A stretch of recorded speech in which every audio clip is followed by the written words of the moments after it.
ಇಲ್ಲಿ ಒಂದು right angle triangle ಕೊಟ್ಟವ್ರೆ. ಈ ಟ್ರಯಾಂಗಲಲ್ಲಿ ಏನಂತ ಕೊಟ್ಟವ್ರೆ, ಈ ಆಂಗಲ್ ಥೀಟಾ, ಈ ಮೂರು ಸೈಡ್ಗಳನ್ನ 1, 2 ಮತ್ತು √5 ಯೂನಿಟ್ಗಳು ಕೊಟ್ಟವ್ರೆ. ಇವಾಗ ಇದರಲ್ಲಿ ಟ್ಯಾನ್ ಥೀಟಾ ಅನ್ನೋದು ಎಷ್ಟು ಅಂತ ಕಂಡುಹಿಡಿಯಬೇಕು. ಟ್ಯಾನ್ ಥೀಟಾ ಅಂದ್ರೇನು, ಇದರಲ್ಲಿ ಫಸ್ಟು ಟ್ಯಾನ್ ಥೀಟಾ ಕಂಡುಹಿಡಿಯಬೇಕು ಅಂದರೆ ಅಡ್ಜಸೆಂಟು, ಆಪೋಸಿಟ್ಟು, ಹೈಪೋಟೆನ್ಯೂಸು ಅದು ಮೂರು ಯಾವ್ಯಾವ ಸೈಡು ಅಂತ ಕಂಡುಹಿಡ್ಕೋಬೇಕು. ಈ ರೈಟ್ ಆ್ಯಂಗಲ್ಗೆ ಆಪೋಸಿಟ್ ಇರೋಂಥದ್ದು ಇದು ಹೈಪೋಟೆನ್ಯೂಸು, ಇದು ದೊಡ್ಡ ಸೈಡು ಈ ಮೂರು ಸೈಡ್ಗಳಲ್ಲೂ. ಆಮೇಲೆ ಥೀಟಾಗೆ ಜಂಟಿಯಾಗಿರೋದು ಅಡ್ಜಸೆಂಟ್ ಸೈಡು, ಅದೇ ಥರ ಥೀಟಾಗೆ ಆಪೋಸಿಟ್ ಇರೋದು ಆಪೋಸಿಟ್ ಸೈಡು. ಇವಾಗ ಟ್ಯಾನ್ ಥೀಟಾ ಅಂದ್ರೇನು, ಅದ್ರ ಫಾರ್ಮುಲಾ ಅದು ಆಪೋಸಿಟ್ ಬೈ ಅಡ್ಜಸೆಂಟ್ ಅಂತ.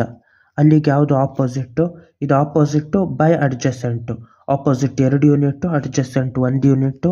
ಅಲ್ಲಿಗಿದು 2/1, ಇಲ್ಲ ಅದು 2 ಯೂನಿಟ್ಗಳು ಅದ್ರದ್ದು ನಿಜವಾದ ವ್ಯಾಲ್ಯೂ. ಇಲ್ಲಿಗೆ ಟ್ರಯಾಂಗಲಲ್ಲಿ ಟ್ಯಾನ್ ಥೀಟಾ ಅಂದರೆ 2 ಅದು ವ್ಯಾಲ್ಯೂ ಬೈ